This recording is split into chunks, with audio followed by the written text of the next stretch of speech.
do one question at a time. If you have a question, raise your hand, please.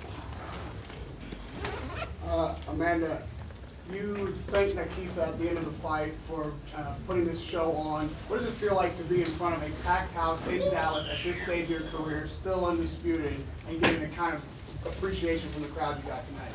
It's another day in the job. Right from work, I don't know. But no, it feels good. You know, I wanted to be on this card because I knew it was going to be a lot of people here wanting to see Jake versus Nate Diaz, and that's why we chose Heather as not a mandatory defense. And I just wanted to be here, and I want to thank him. I want to thank all the sponsors that sponsored me for this fight. All the fans who came out, my team, Jordan Maldonado, my sister Cindy, Veronica, the Cup Man, everybody, women, and just everybody who supported me, my smart partners. And it was just a great, amazing night. And lastly, you've been on the MVP cards, obviously, as Jake has pursued his career. What did you think of the improvements he made tonight and how he looked as opposed to the Tommy Fury fight? Well, definitely, he's learning on the job. And when I was training in Puerto Rico, I saw it in the gym. I saw how much he improved, and you saw it tonight. He went 10 rounds, so he's, I guess, a real fighter now. 10 rounds in his 8th fight. Let's just remember that. Yeah. No one else is doing that. All right, another question? Back. I know that you recently signed with the PFL. Do you have a timeline on when you might fight your next MMA fight? I don't know. That's up to them.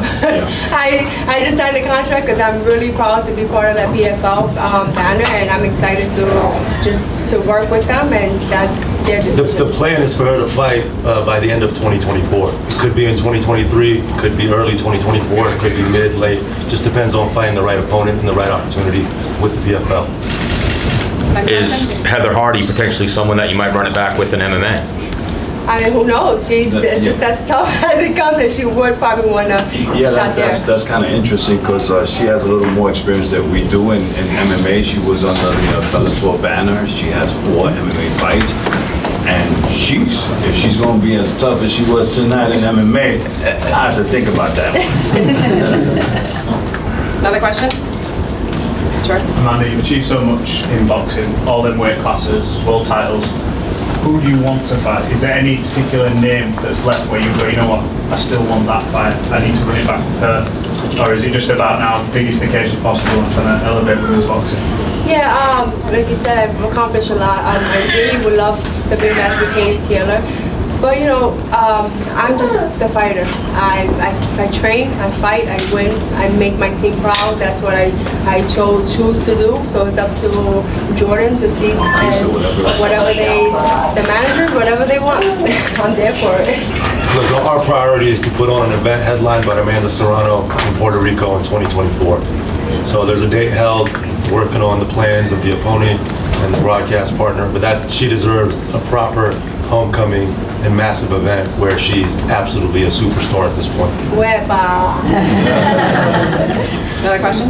Do you think you might catch any flack from your New York fan base coming out in the Cowboys cheerleader-inspired entrance? No, it was for the cheerleaders. I'm women empowerment,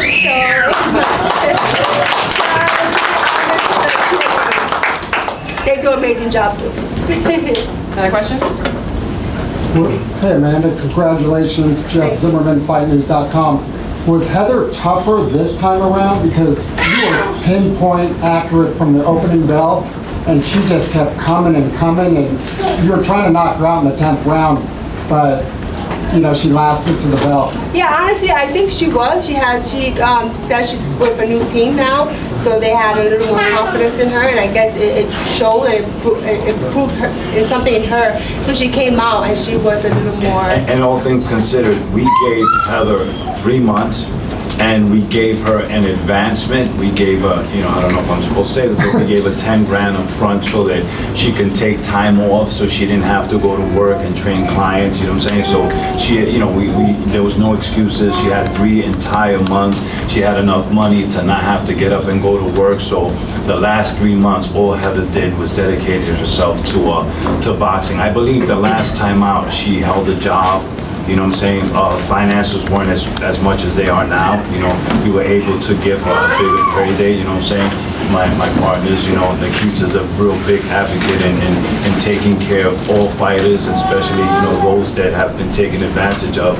And he makes sure that, you know, when you're fighting for MVP on any of these platforms, every fighter that comes over here makes more money than they have ever made in their life. And that's what we love about MVP. And, you know, that's what they pride themselves in.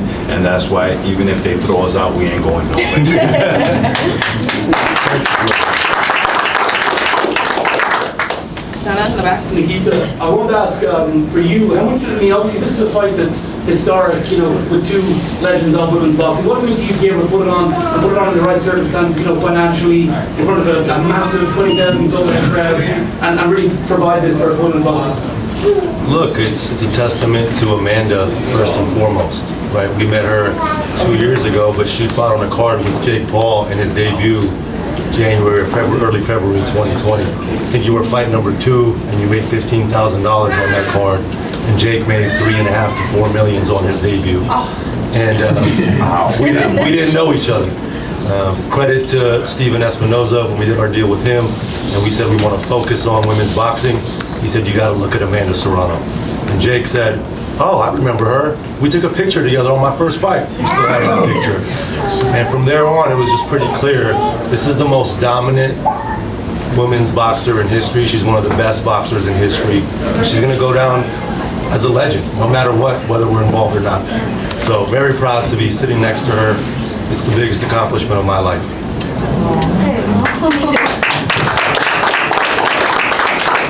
Well, on that note, I just want to add one more thing. We